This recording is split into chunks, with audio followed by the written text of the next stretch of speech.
So one of the big heroes of this is Lalo Castillo. Yes. Because Lalo Castillo had the presence of mind to videotape, not videotape, I guess videotape, record, video record. The movie, it was called Movie camera. movie camera. So I'm gonna ask Lalo to speak into the microphone. It was super Yeah, great. back in the day, we didn't have video, and I got the latest technology, which was just image. We didn't have the video, the audio. So I was in Austin, and I thought we've got to document this, and I did. So all the movie that you see is mine. I donated it to the University of Texas because Maggie was after me for 2.5 years, and I kept saying, Rogelio Munoz and Alfredo Santos, talk to Maggie. She wants to see your film. Talk to me. Yes, I'll give her a call. And then I'd see Rogelio at the store, HEB. Did you call Maggie? No, I haven't had time. Well, it went on for 2.5 years. And finally, I went to see my children in Austin, and I called her on a Sunday. I think this is fantastic. That's why I'm telling the story.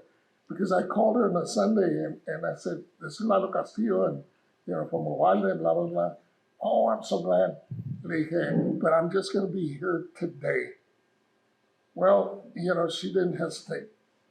She said, let me call my crew, we'll get the cameras ready, blah, blah, blah, and I'll see you there in an hour. And that's what happened. And of course, then I signed the contract to turn over the, so she owns, or the university owns the material.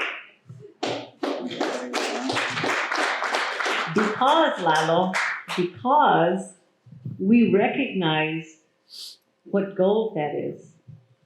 That is such gold, and I think probably everybody in this room has gold in their homes that I hope to God that y'all preserve it some way. It will mean so much. It means a lot now, but can you imagine in 1970 if Lalo had not done this? Well, the important thing also, Maggie, is that I filmed not, and it's I had maybe I don't know how many reels. Yeah, it was a whole bunch, but I had them in a briefcase for 52 years. Never opened it, and so a lot of the film was brittle, okay, and couldn't be saved. But the university sent it out, and they converted it to digital. But she was able to save about an hour worth, and there's a lot more there. But the important thing is that she was able to save the images with the Texas Rangers. Because that, to me, that was important. Because you can see they were armed, and they were patrolling, and the students that were picketing were elementary kids, But it was the intimidation. And then we had Captain Ali, who was the biggest racist in South Texas. So let me introduce our panelists. And Mr. Morales, if you could come join us, Yes. I would really appreciate it. Let's pull up a chair here. I know. Okay. Because Mr. Morales' mom, Genoveva, was a linchpin in this whole thing. So let me introduce, starting from over here, Olga Chavez from Uvalde, who we interviewed, and she was one of the people who was very excited about getting us to come to Uvalde and putting the photo exhibit together. And then we have Olga Munoz Rodriguez, who is an amazing dynamo who started her own newspaper after the walkout and has written books, and they're great books. And we have George Morales, whose mom, Roberto. Roberto Morales, Roberto Morales, whose mom, Genoveva, really was one of the strongest women that I've ever heard of before. I didn't get to meet your mom, but I know she did amazing things, and she was so respected, revered in Uvalde. And then we know Lalo Castillo, and this is a new friend who I'm just meeting for the first time in person, but I've talked to him by phone, and he was one of the people, Juan O. Sanchez wrote about the walkout back in what year? 92. In 92. So he was one of the first people that really documented kind of an academic, for an academic audience.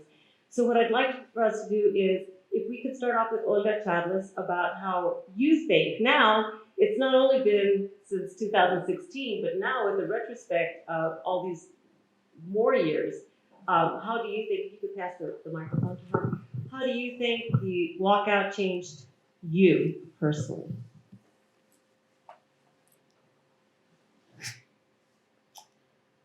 I can honestly say I myself, because I did not walk out, was not that affected by it.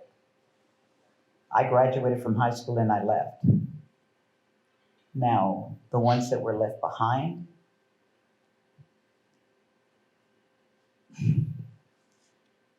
I will say that about when Dr. Ball was here a couple of years ago, one day she calls me and she says, Olga, can you come to my office? And I said, sure. So I go over there, and she said there was a group of superintendents that they were a part of group of, and they wanted to come to Uvalde and they wanted to hear about the walkout. And they said, can you help us? I said, yes, I can.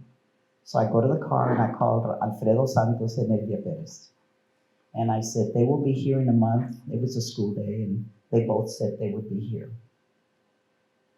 It was not till that day that they spoke at the library that I found out how their lives were affected, the things that happened to them, because like I said, I did not walk out. I know my uncle called Daddy and said, I want Olga to walk out, and Daddy said no. I graduated and that was it. But that day that we were at the library and Elvia and Alfredo spoke, they went through a lot. Elvia says one day she's walking and DPS stops her. Elvia's little bitty, and he put a shotgun to her head and he says, little girl, are you going back to school? Or are you going to keep walking out? She says, sir, I'm going to keep walking out. I had never heard that till that day, and that was maybe 5 years ago. She talked about other things that happened. Alfredo talked about how things had gotten started that night. He said it was like spur of the moment. They all got together at Gabe's house and they kept talking walkout, and he says, you know, back then we didn't have the internet. Not everybody had telephones. So they started calling people and going and knocking on doors at 10 o'clock at night. And we're having a walkout tomorrow. And he said he was really surprised with all the people that walked out. I know I was sitting in class and like I said, people were walking out and I had no clue why. Why is this happening? I did not know. Even when I graduated, I just knew it was a walkout, but I was clueless as to what was going on. So Alfredo kept talking about what had happened. My sugars are high. Alfredo kept talking about what had happened that night and how they got together and how the people in the community rallied to help all these children that walked out. I never knew. This was all different to me, new to me, because I did not know it. At that point, my life changed after I spoke with Elia and Alfredo that we were there at the high school. I will also say that when we had our 20-year class reunion, the ones that normally had our reunion, we got together and we said, you know, this is a time. Times have changed, people have changed, and we want to see our friends that we went to school with. At that point, everybody got on the phone. So I don't care if it was a person that started in the first grade and did not go to school, they dropped out halfway or what. We called everybody that we could remember. Me as a ROD student, I called all my friends I started. Well, you started school with us and you may have dropped out, but you know what? You were still a member of our class, Hispanic or not, we want you to come.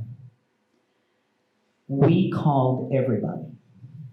That year that we had our class reunion, We cried, we kissed, we hugged. It was such a momentous occasion for all of us, because at that point, it wasn't that you're Hispanic and you're an Anglo or whatever. Everybody was glad to see each other. And like I said, it was the best gathering that we had ever had. And from then on, we had tried to have it every 5 years, just so that we could see everybody that we went to school with. Thank you, thank you. So I just want to say that times have changed, people have changed. And yes, we did need it, but I think times have changed for Uvalde. That's good.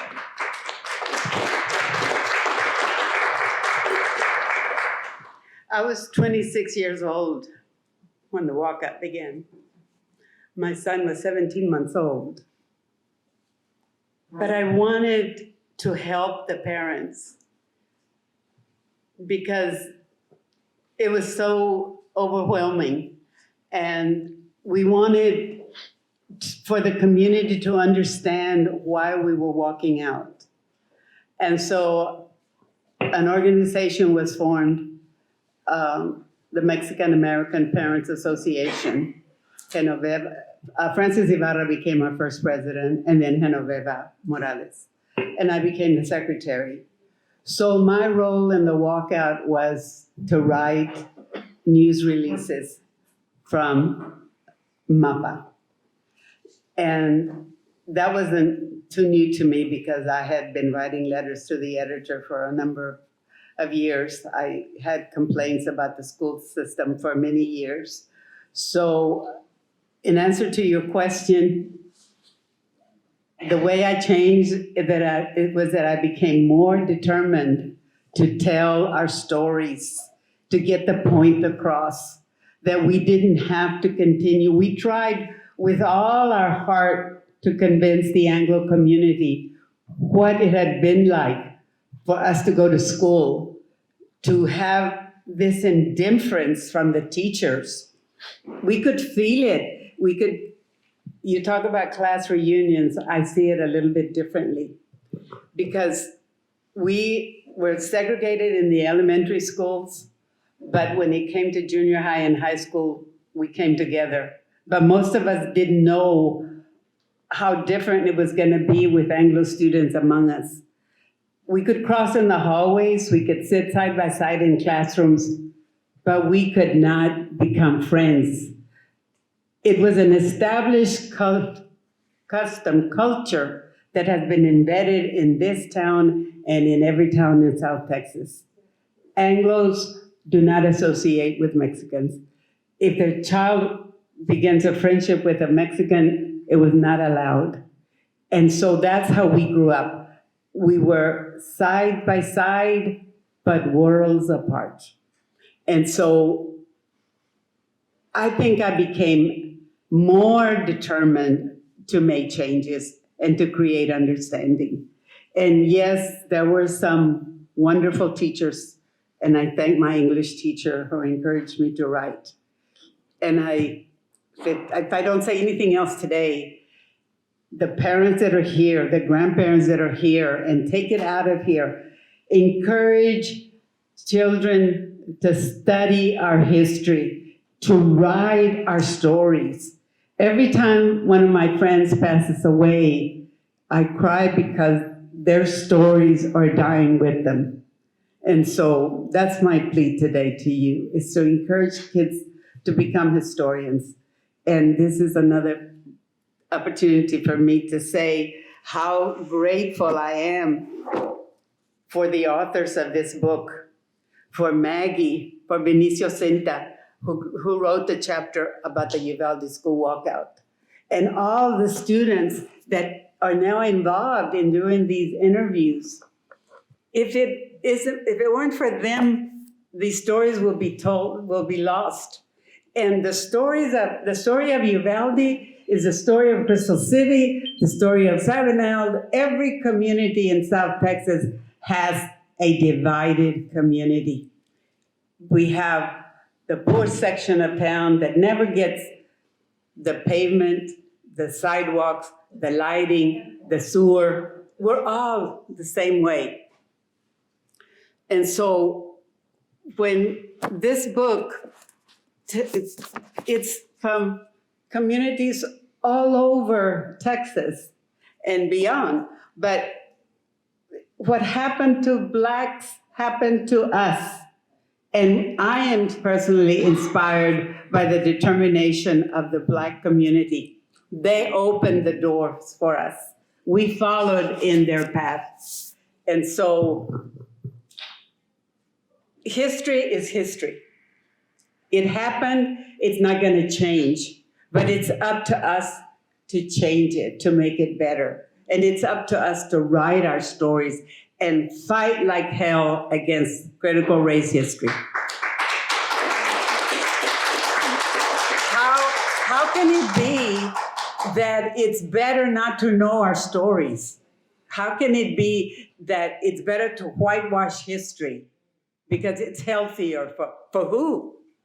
Our history was not whitewashed. It was, they took a muddy brush and covered us all the same. They told stories that were hurtful. They painted us as bandits in our history books. And so I commend the writers of our history, the students that interviewed us all, and not just from Uvalde. And this book is difficult to read because you hear about so many injustices that have happened for so long. But I am so hopeful. And Maggie, thank you so much for what you and my niece, Monica Munoz Martinez, and her book, The Injustice Never Leaves You. But, okay. If I just say my tia was Frances Ibarra. Yes, yes, Just passed away before last. yes. Walter Mandel came to her house. Yes. We met there, Oh, yes. interesting. And he wanted to know where the restroom was, and she said, out back, it's an outhouse. We haven't upgraded yet. So. Yes. We're gonna do an open mic in a minute, but I would like to hear from the panel, and I'm so happy that George Gassau is here with us. So thank you so much for being with us. But Mr. Morales. Okay, I was in 6th grade when the walkout started. And we were 11 siblings. And we all walked out and we all graduated, except for Danny, because he was a senior. And we all graduated from Uvalde High School, which is now Morales Junior High. Yes. Yeah, and you know, as a 6th grade, you don't really know what's going on, except for what you hear. But I do remember walking around, which is Flores Elementary, walking around with the signs, and I remember the Texas Rangers up on the roof with a rifle aiming at us. And we're all like, what, you know, we're really bad people, I guess. We're little kids, but we're bad because they're getting ready to open fire. But Uvalde maybe has changed a little bit, but it hasn't changed much. And my mom used to speak a lot better than I do in front of larger crowds. She was just good with the mic. And things are getting, you see more Hispanic teachers and principals and doctors and lawyers. So we are coming up, but we're still not as united as we should be.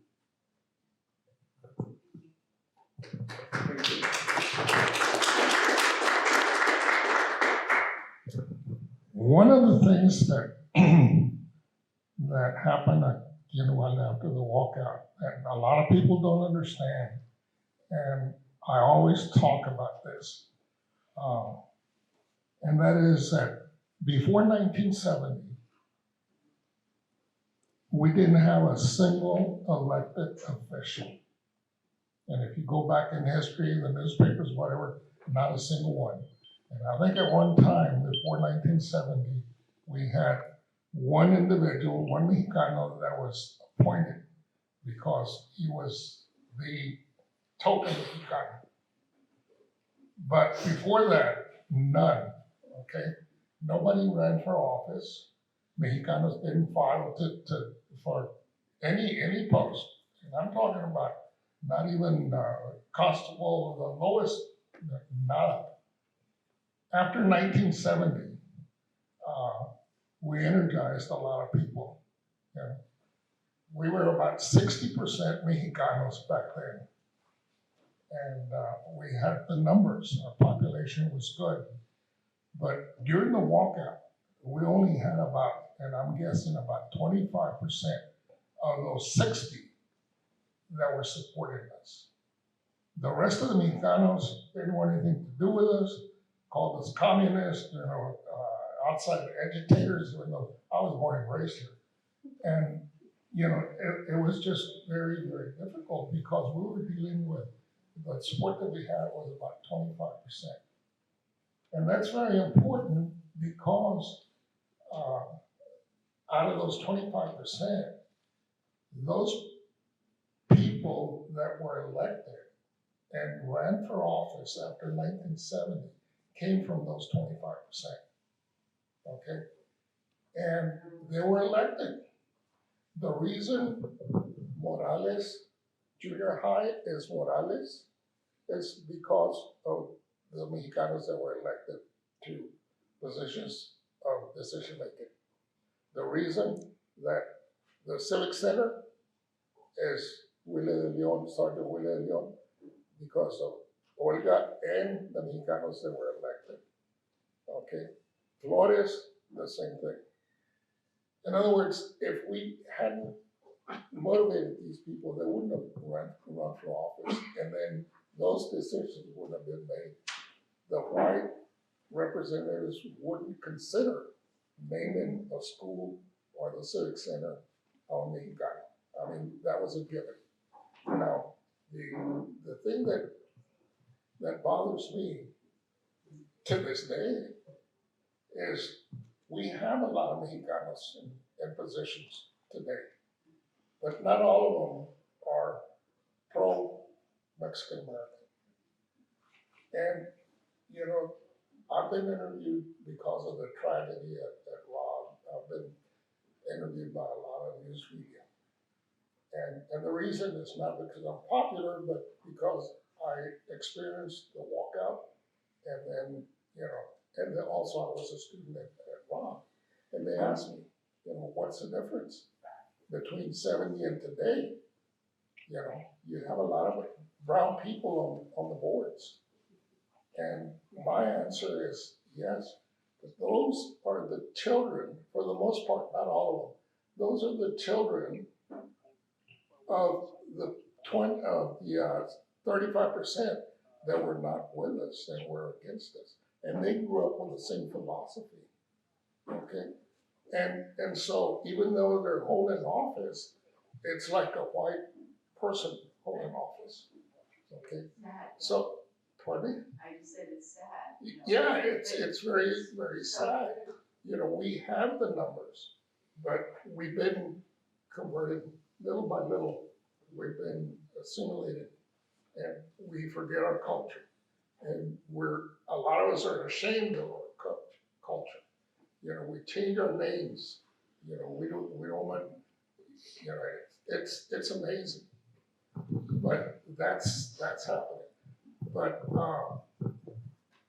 Olga says it was very lucky because her class, came together. My class, the last reunion, we still, we had a reunion at the country club. The Anglos on one side, the Mexicanos on the other. Even today, we've got one coming up in September, and I guarantee you that's the way it's going to be. So our class, most of the people that I know haven't changed. But anyway, the walkout, I think that my frustration is that a lot of these people that are being elected today do not understand that they wouldn't have that opportunity had not been for the students that sacrificed. Elvia, who you saw in the video, she was interviewed. Elvia was a straight A student. she was a senior, and she was a straight A student. And I think she was up for Victoria. And she lost that, but she knew that that was gonna happen. But she felt that, walking out was more important than getting that recognition, and she, actually, she's the first one that walked out. And then Will Santos and then Oscar and some other guy. I was not a student. I was one of the 4 adult organizers. We shouldn't say organizers because these people organize themselves. But it was Jose Villegas, who passed away, Gabriel Tafoya, who passed away, and Gilbert Torres, and myself. And out of the 4, I'm the only one that's left. But I'm so glad that you guys are here because they're really, to me, the important thing is to understand that most of the people and the things that have changed in Uvalde didn't change because of time. It changed because of what these students did. That's very important to understand. If I had a nickel for every time a friend of mine would say, not only, yes, there's discrimination and there's this, racism, but you're going about it the wrong way. What way? What other way is it? The white man's way. And I hate to sound radical, but it's a fact. But they were afraid, and these kids were not. And the parents, if it hadn't been for the parents that were supporting us, it would have been very, very difficult. Because, and now I'll make it short, but we had to provide transportation. When these kids got out of school, walked out, we had to provide transportation for them. We had to provide meals for them because we set up classrooms, so that they could continue learning. And we had to provide all of these things for them. And just feeding the masses was, a challenge. And Who did the cooking, Lionel? pardon? Who did the cooking? Well, that's my point, that if we hadn't had the support of the parents were the ones that did the cooking. The mamas, I'm Yes. sure. And Genoveva, Anita Cano, Anita Cano was- Angelita Banteo. There's 4 or 5 ladies that were the leaders, and they encouraged other parents to come in. But if it hadn't been for the mothers, this whole thing wouldn't have happened. Wouldn't have happened because we didn't have the power. And the other thing is that we didn't organize anything. We facilitated, okay? Because the students were determined. The walkout was not only because of George Garza and his contract. The walkout was a taking the history, the discrimination that Olga talked about, the punishment for speaking Spanish, not having enough Spanish. I remember when I was at Rob, we had one Mexican-American teacher, Mexicana, Martinez, and I don't mind saying her name, Martinez. Alicia Martinez. Alicia Martinez. And she was as much of a, as the white teachers. She loved to punish Mexicanos, and that's what we had. So the students were just fed up with everything.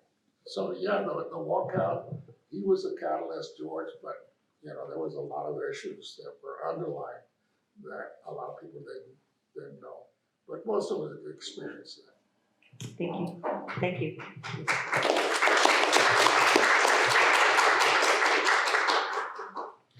The question was how the walkout changed us.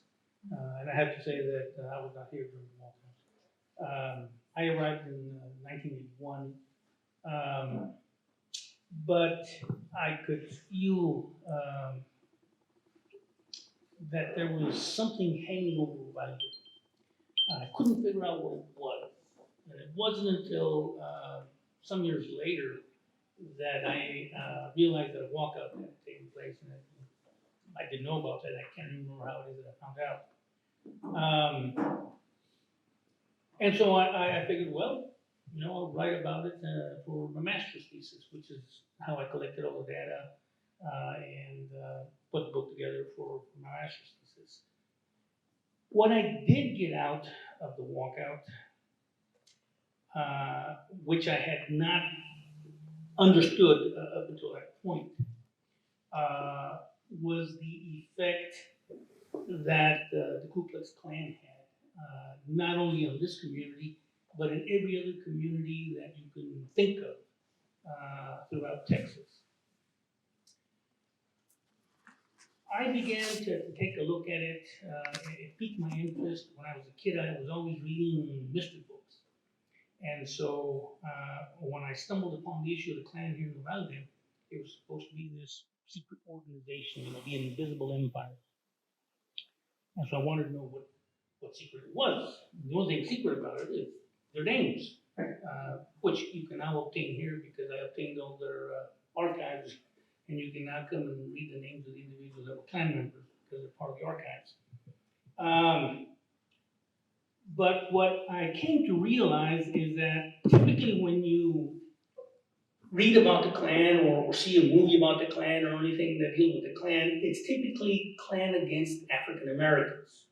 They're lynching them, whipping them, killing them, whatever.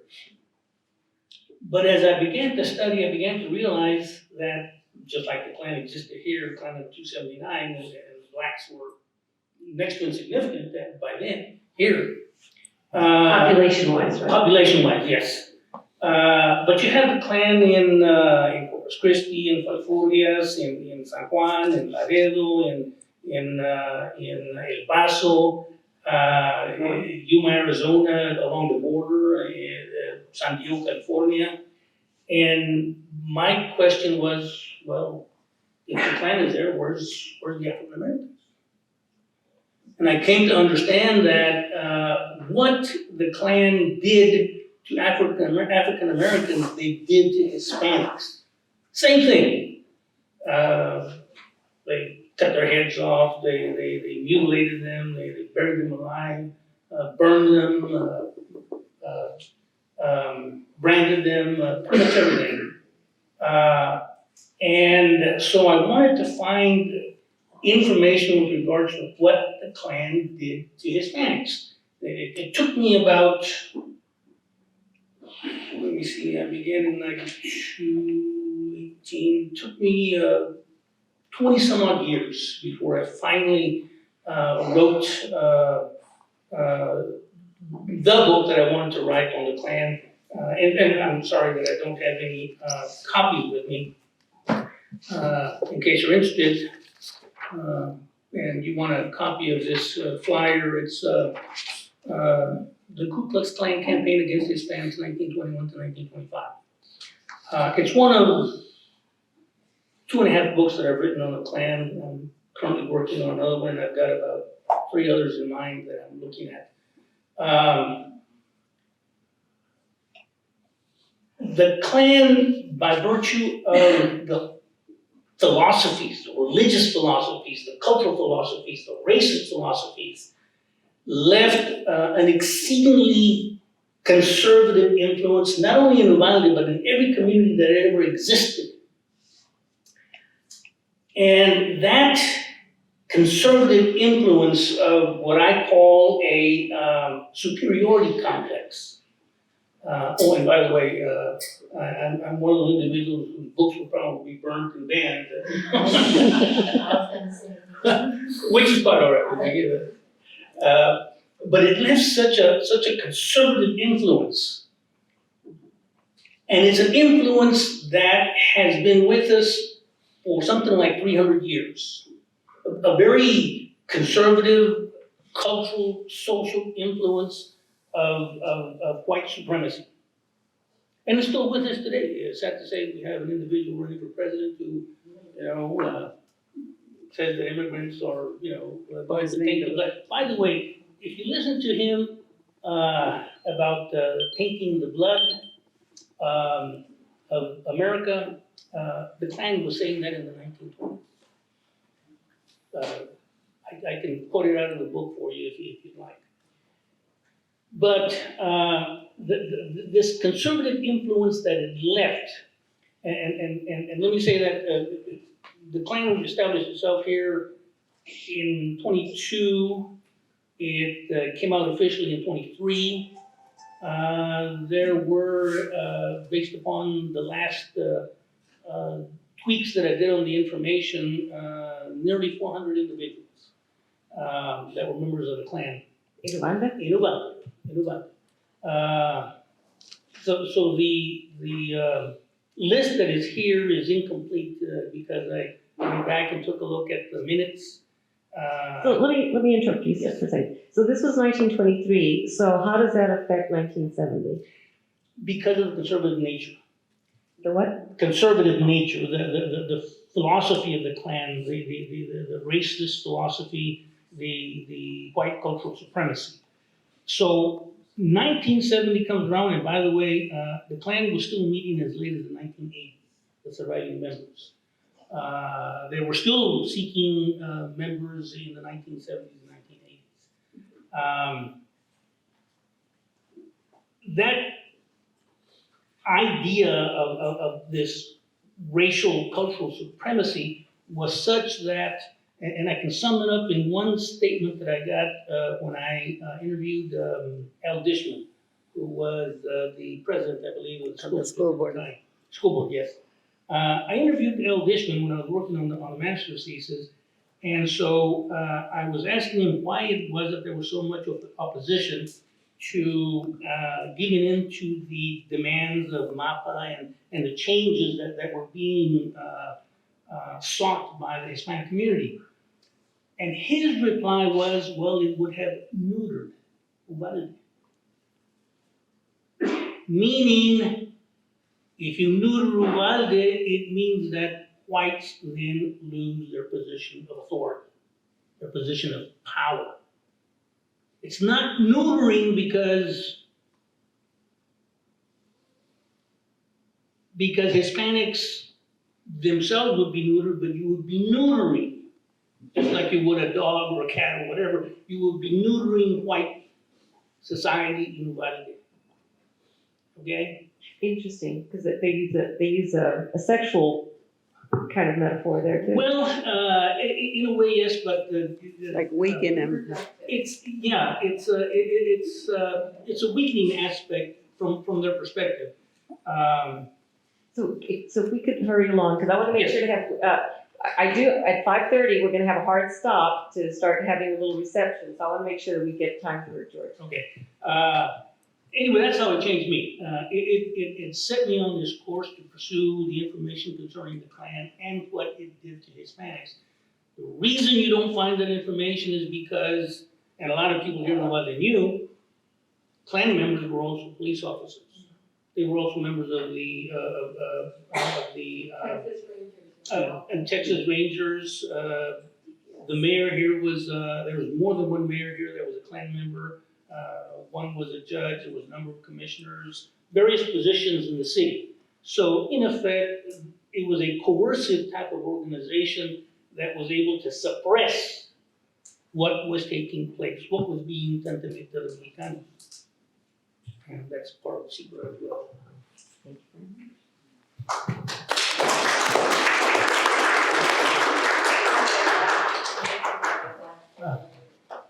I'll try to, as best as I can remember. And I've been sometimes forgetting. But I started taking Prevagen. I get on the subject. You know, I came to Uvalde from Kingsville. And I came to a different world in 1955. You know, I was in high school in Kingsville, and I registered in Uvalde, a real nice administrator, Mr. Sear, and Mr. I can think of other administrators. and I registered in for English 1. I had a dash and an S. Well, okay, it's English 1. A general math, S, math, S. And science was a dash and an S. When I go to the first class, and it was nouns and pronouns, and it was so easy. In science, it was general science, and I was having biology in kin high. And then the mathematics and whatever else I was taking, I go to the principal and they convinced me to stay there for the rest of the year. I started the second semester, January through May. The following year, sophomore, the same thing. So I kept arguing with the principal that I was having regular literature. And well, stay there. No. And later I talked to my dad, and my dad had been transferred to Uvalde, the pastor Templo Cristiano. And then he talked to a gentleman here who later became my father-in-law, because he was better versed in English. And they talked to the principal, and they placed me in English 2, with about 50 Anglo students. And I try to be nice, if you know me, I try to say hello to everybody, and if I don't know you, I'll get to know you. And so, Mr. McAfee Daniel, George, you sit over there at the back. Okay, and I would ask this question, see, you don't belong here. And every chance I had to make friends with the 50 kids, I didn't think anything about it. They were nice to me, the students. And one day, this young, I used to call him a spoil brat. His name was John Blackcollar Jr. He said, George, come over here with us. And I moved up there when we were talking, and Mr. Daniel comes over. He stood in the back like I told you I'm going to kick you out of this class. Why does he have to sit over there, John Blackcollar? He doesn't belong here. Well, I belong here. How come he can't belong here? And they kicked him out of the class. His father related this story to me, and he was upset. But I believe Mr. Blackcollar, the dentist, he was the president of the school board. So his son related that to him, my incident. The next morning, it was like, a whole different. And I stayed in English 2, English 3, English 4. Later I found out that I had been placed in a non-college bound system. And I wanted to go to college. I wasn't the smartest guy, but I wanted to go to college. And so I graduated. Not barely graduated. I'm not ashamed to say it. I worked all the time to help my family. I worked at Force, 12, 14 hours a week, part-time. And at that time, we had to work. And my father kept encouraging us. He had become an American citizen. My mother had become an American citizen. And so you had to learn, you had to speak English, try to learn it. Hey, George, let me ask you this. How did the walkout change your life? Because you were the teacher, so George was kind of the spark. He was the one that they didn't renew his contract, and because they didn't renew his contract, then people responded to that. So how did the walkout I change? graduated from Texas A&M in 1964. And before that, I had applied as a teacher here in Uvalde. Well, there were no vacancies. And so finally I had to go to La Joya, Texas. A&I helped me get that job. I stayed there 1 year, but my wife and I we wanted to come back to Uvalde. This became my hometown. And so I applied for a job. Nada. We don't have any vacancies. I knew there were vacancies. There were only about 3 or 4 teachers maybe 3 at a rob, Hispanics. Ms. Martinez, Olivia Espadas Castro was a secretary. And I think J.P. Reyes was also a teacher there. And I still couldn't get a job. So one day, I've always worked with the crop dusters. And so the pilot that I worked for was Art McKinley, y'all knew him. And one day he said, George, you still don't have a job? I said, no, I'm gonna have to go to Eagle Pass, a big commute. And he said, talk to that man sitting in the corner over there, go talk to him. And I knew who he was. He knew we had worked in his farm, spraying and whatever. And I asked him if he would recommend me. And again, he was a school board president, Mr. Les up here. The next day they called me for an interview and hired me. So George, let me interrupt you for a second. So you were the linchpin, you were the reason you lost your contract in Uvalde. So what was the effect of the walkout on your life? You know, it saddened me. After during the walkout and all that, and before that, we had tried to work something out. Mr. Walden agreed to take me to Anthony. I could teach you what I know. And we were nice, and Mr. Cruz, Dr. Murillo, and we met with the superintendent. No. They had to support the principal, Mr. Ethan Shannon. And he wouldn't budge. Well, school ended, and I was desperate. What am I going to do? I didn't want to move from Uvalde. You know what I did? I bought a business selling peanuts, Tom's Peanuts. But I never lost hope that something better was ahead. The best was yet to come. We were struggling and what have you. And one day I was selling peanuts and candies, whatever, in Crystal City, and this man, a white man, a Hispanic man, white, like an albino, white pants, white shirt, red tie, had the biggest Cadillac, and he parked behind my truck. Sir, what are you doing selling candy and peanuts? I heard you're a teacher. I need teachers here in Crystal City. And he was very authoritative. Go to my office and get an application, I'll hire you. I heard good things about you. Well, the next day I went. That in January I started teaching there. Here again.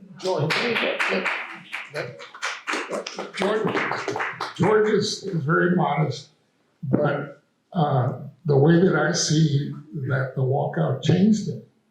Right after the walkout, he couldn't get a job. So he started selling literally peanuts. Okay? He had a distribution of pods. And you're not gonna say this, but he went from peanuts to a multi-millionaire. Okay? That's how I see. That's a lot of peanuts. So we have time for just a few, we always do an open mic. At Voces, we always do an open mic at the end. And people that really want to say something can be related to what we're talking about up here, or it can just be an observation that you have. We pass that mic. Yes, we will pass the mic, and we're just going to spend just about 5 minutes doing it. Yes. I would like to suggest that Olga read this letter. Okay. Before you Okay, 1 minute. We're going to have Olga read Just letter real quick. take one. I have a few copies. But the reason that we thought it was important, because we have to understand how far back our struggle for equality goes. And I'm gonna read the letter as I transcribed it. Well, I'll read it from here.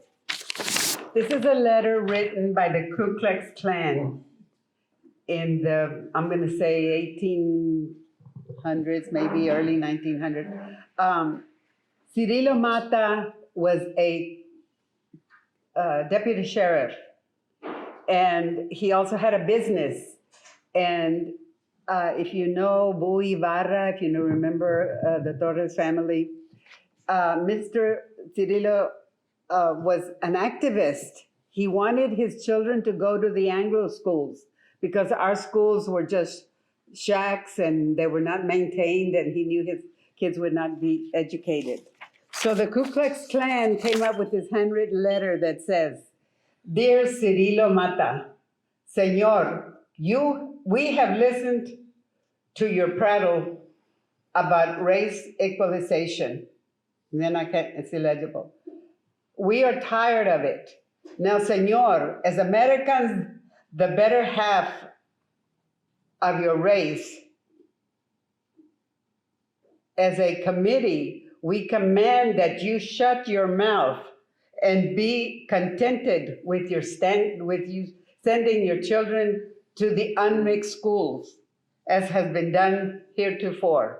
We know that you are the main agitator of the mixed school issue, I think, among your people. If it is not stopped promptly in compliance with this order, we will make an example of you, Señor, which will make you ignorant followers tremble in horror." And it's signed the White Caps. And there's a coffin with a snake around there and a skull. There's a hanging. And I have copies of it if anybody's interested. And I also have copies of a letter written, an article written by Newsweek magazine in June 1970, right after the walkout. Kent Biffle was a reporter that came and wrote about Uvalde, and it's called "Side by Side in a World Apart" in Uvalde, Texas. And I have copies if you'd like to read it, because at the time the magazine came out, it was kept from being sold in Uvalde, so a lot of people haven't read it. But it talks about a woman that lives across the old cemetery. That section didn't have water because it was outside the city and the county didn't care about providing water for them. So this lady would take a 10-gallon can in a wheelbarrow and go across the street to the cemetery. So the report says she took water from the dead. So it's all in this article, and it's very moving, but it's what happened in Uvalde. And like I said before, that's history. It happened, but we can change it. George also would like to say something. You know, I enrolled and was accepted to enroll at California State University right after the walkout for a grant to work on a master's degree. It was a grant from the Ford Foundation, and I was recommended by Crystal City. But then right before I was accepted, the university requested a letter of recommendation from the superintendent of the Uvalde Independent School District at the time. And I knew Mr. Barmore gave it to me. And I say this, I have to say it. I couldn't get it. And one day, I believe it was divine intervention or what, came to my mind to talk to this man that works there. And I met him at the Kincaid one morning at about 6 o'clock. And I said, "Sir," and he was an assistant superintendent. "You've always said you're willing to help me. Can you help me?" And I told him what I needed, a letter of recommendation. "Oh yeah, I'll write it for you. But he has to be in school letterhead." "Well," he says, "I don't know. If I give that letter and I told him I was going to California. If Mr. Barr finds out that I gave you this letter, I may have to go with you to California." And he gave it to me with school letterhead, with a signature as clear as everything. And that was Mr. John Harrell. You have to do that. You know, in everywhere there's somebody good, somebody that will help. I don't care if they're Hispanics, Anglos, German, whatever. This man helped me. He accepted, you know, they paid the grant paid everything from the Ford Foundation. It wasn't the government.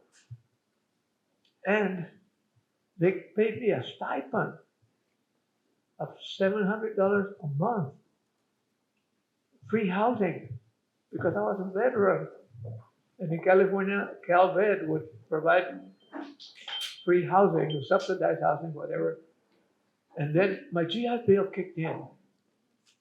And I hadn't even thought I could get a GI Bill. But you know, God, I must say this, and God worked in mysterious ways. My pastor came and read me a passage from the Bible when I was down and out. And he said, in Spanish, and I'll translate it, cuando el enemigo te cierra una puerta, Dios te va a abrir más puertas. After that, I learned about the grant. And he said, well, the enemy will slam doors on you, and God will open doors in another way. I graduated with my master's degree. I became a principal in Crystal City, and I kept on working. I kept trying to help people, and that's my ministry, to help people. And I worked for the GED programs at the junior college, and they would hire me. I applied 4 times to teach. And the last time that I applied, the acting president at that time, I won't mention the name, got the application and threw it back to Mr. Calderon and get somebody else. I don't want this man on campus. I had a big business. I went into real estate, and God had blessed me to bless other people. That's what I was told in California. We're going to help you, but when you leave, help somebody else. And I always wanted to be principal of Roundtable Elementary. And that was why I got in trouble, because I was an advocate for the kids, for the students, in sport and what have you. And when this happened 3 years ago, it just broke my heart, because that was my school. It was still in my heart. And one day I may be the principal of this school. And but let's all work together. I see us sometimes separating, and you know, and I got elected mayor. It wasn't by accident. We organized. You know, Raul Flores ran for councilman, and Alfredo Santos ran, and Rick Perez ran, and we all got together. I'll help you, and you help me.